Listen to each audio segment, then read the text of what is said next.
तो हेलो दोस्तों, फिर से आपका स्वागत है मेरे न्यू कहानी में। कहानी है प्रेम के बोल।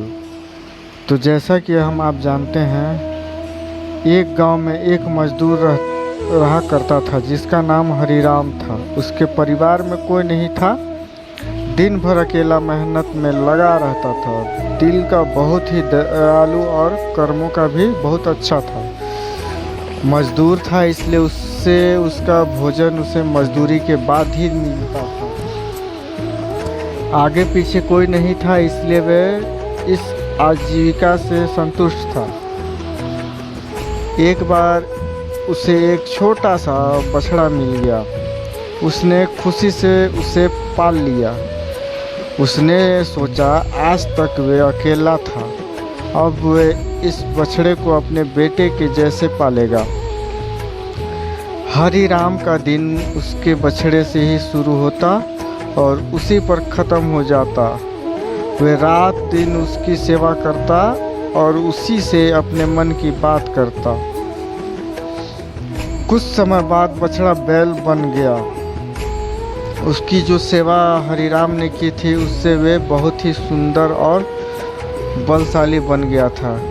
गांव के सभी लोग हरिराम के बैल की ही बातें किया करते थे। किसानों के गांव में बैल की भरमार थी, पर हरिराम का बैल उस सबसे अलग था। दूर से लोग उसे देखने आते थे। हर कोई हरिराम के बैल के बारे में बातें कर रहा था। हरिराम भी अपने बैल से एक बेटे की तरह ही प्यार करता था। भले खुद भूखा सो जाए, लेकिन उसे हमेशा भर पेट खिलाता था। एक दिन हरिराम के स्वप्न में शिव का नंदी बैल आया। उसने उससे कहा कि हरिराम, तुम एक निस्वार्थ सेवक हो। तुमने खुद ही तकलीफ को छोड़कर अपने बैल की सेवा की है, इसलिए मैं तुम्हारे बैल को बोलने की शक्ति दे रहा हूँ। इतना सुनते ही हरिराम जाग गया और अपने बैल के पास गया। उसने बैल को सहलाया और मुस्कुराया कि भला एक बैल बोल कैसे सकता है। तभी अचानक आवाज आई, बाबा, आपने मेरा ध्यान एक पुत्र की तरह रखा है। मैं आपका आभारी हूँ और आपके लिए कुछ करना चाहता हूँ। यह सुनकर हरिराम घबरा गया। उसने खुद को संभाला और तुरंत ही बैल को गले लगाया। उसी समय अपने बैल को नंदी कहकर पुकारने लगा। दिन भर काम करके आता और नंदी से बातें करता। गरीबी की मार बहुत थी। नंदी तो हरिराम भर पेट देता था, लेकिन खुद भूखा सो जाता था। यह बात नंदी को अच्छी नहीं लगी। उसने हरिराम से कहा कि वे नगर के सेठ के पास जाए और शर्त रखे कि उसका बैल नंदी 100 गाड़ी खींच सकता है।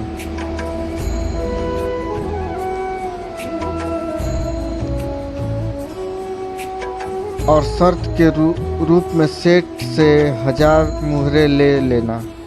हरिराम ने कहा, नंदी, तुम पागल हो गए?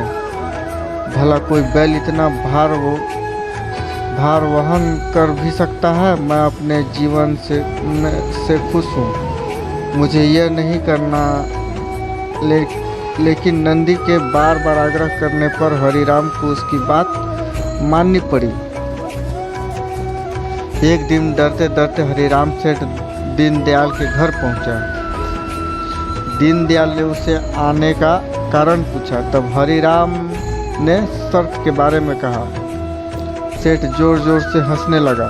बोला, हरिराम, बैल के साथ रहकर क्या तुम्हारी मति भी बैल जैसी हो गई है? अगर शर्त हार गए तो 1000 मुहर के लिए तुम्हें अपनी झोपड़ी तक बेचनी पड़ेगी। यह सुनकर हरिराम और अधिक डर गया, लेकिन मुंह से निकली बात पर मुकर भी नहीं सकता था।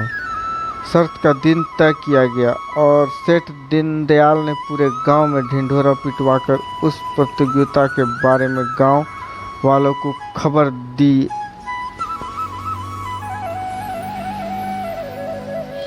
सभी को यह अद्भुत नज़ारा देखने बुलाया। सभी खबर सुनने के बाद हरिराम का मजाक उड़ाने लगे और कहने लगे कि यह शर्त तो हरिराम ही हारेगा। यह सब सुनकर हरिराम को और अधिक डर लगने लगा और उसे नंदी से घृणा होने लगी। वे उसे कोसने लगा, बार बार उसे दोष देता और कहता कि कहाँ मैंने इस बैल को पाल लिया, मेरी अच्छी भली कट रही थी। इसके कारण सर की छत से भी जाऊंगा और लोगों की थू होगी वो अलग। अब हरिराम को नींद बिल्कुल भी रास नहीं आ रहा था। वह दिन आ गया जिस दिन प्रतियोगिता होने थी। 100 माल से भरी गाड़ी के आगे नंदी को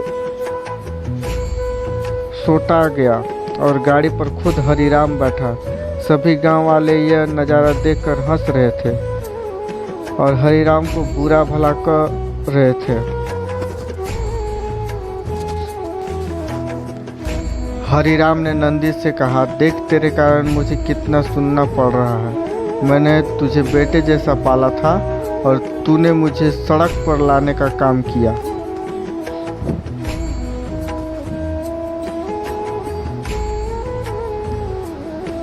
हरिराम के ये दृष्ट शब्दों के कारण नंदी को गुस्सा आ गया और उसने ठान ली कि एक कदम भी आगे नहीं बढ़ाएगा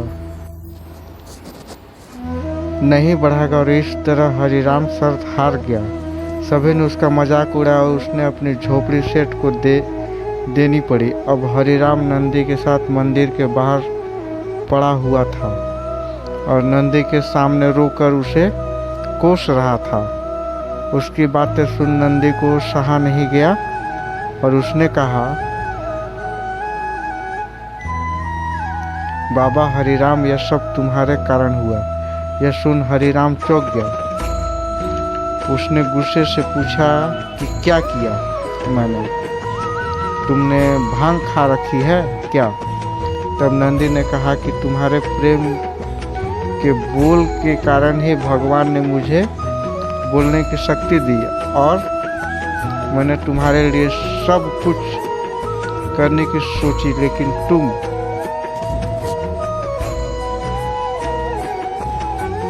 उल्टा मुझे ही कोसने लगे और मुझे बुरा भला कहने लगे।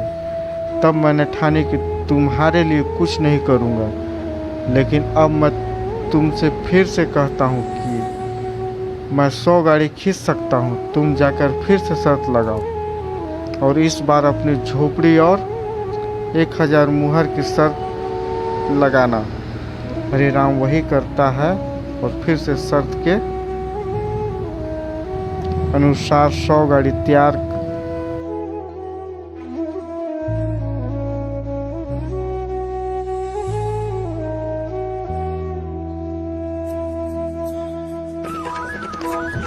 तैयार कर उस पर नंदी को जोता जाता है और फिर से उस पर हरिराम बैठा है और प्यार से सहलाकर उसे गाड़ी खींचने को कहता है और इस बार नंदी यह कर दिखाता है जिसे देखकर सब स्तंभ रह गए और हरिराम शर्त जीत जाता है। सेठ दीनदयाल उसे उसकी झोपड़ी और 1000 मुहर देता है। कहानी की शिक्षा प्रेम के बोल कहानी से यही शिक्षा मिलती है कि जीवन में प्रेम से ही किसी को जीता जा सकता है। प्रेम है, प्रेम के सामने ईश्वर भी झुक जाता है। इसलिए सभी को प्रेम के बोल ही बोलना चाहिए। तो दोस्तों, इसी के साथ कहानी का अंत होता है। तो आपको कैसा लगा कहानी मुझे कमेंट में ज़रूर बताएं और दोस्तों आप मुझे मोटिवेट करें कि मैं इससे भी बेटर कहानी आपके सामने छाट कर लेके आता रहूं। तो मेरे चैनल को सब्सक्राइब कर लीजिए और न्यू कहानी के लिए जिससे आपका सबसे पहले नोटिफिकेशन मिल जाए और मेरे कहानी को सुन के आपको आनंद